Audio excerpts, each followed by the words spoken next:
بسم اللہ الرحمن الرحیم۔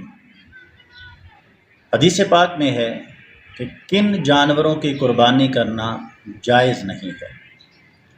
آقا علیہ السلام نے ارشاد فرمایا 4 قسم کے جانور ایسے ہیں جن کی قربانی جائز نہیں۔ نمبر 1، اندھا، ایسا جانور جس کا اندھا پن ظاہر ہو جائے، یعنی اندھا پن ظاہراً نظر آتا ہو کہ اس کو نظر نہیں آتا، ایسا جانور قربانی کے لیے جائز ہے۔ نمبر 2،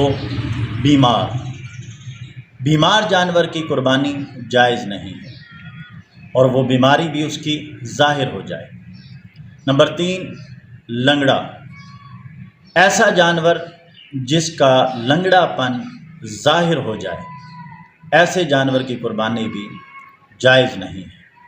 اور نمبر 4، لاغر، ایسا جانور جو انتہائی کمزور ہو، جس کی ہڈیوں میں گودا ہی نہ ہو، تو ایسا جانور بھی قربانی کے لیے جائز نہیں ہوتا۔ ابن ماجہ کی حدیث پاک ہے، آقا علیہ السلام نے ارشاد فرمایا یہ 4 قسم کے جانور ہیں جن میں یہ خصوصیات، یہ بیماریاں پائی جائیں، یہ نقص پایا جائے، ایسے جانوروں کی قربانی جائز نہیں ہوگی۔ والسلام۔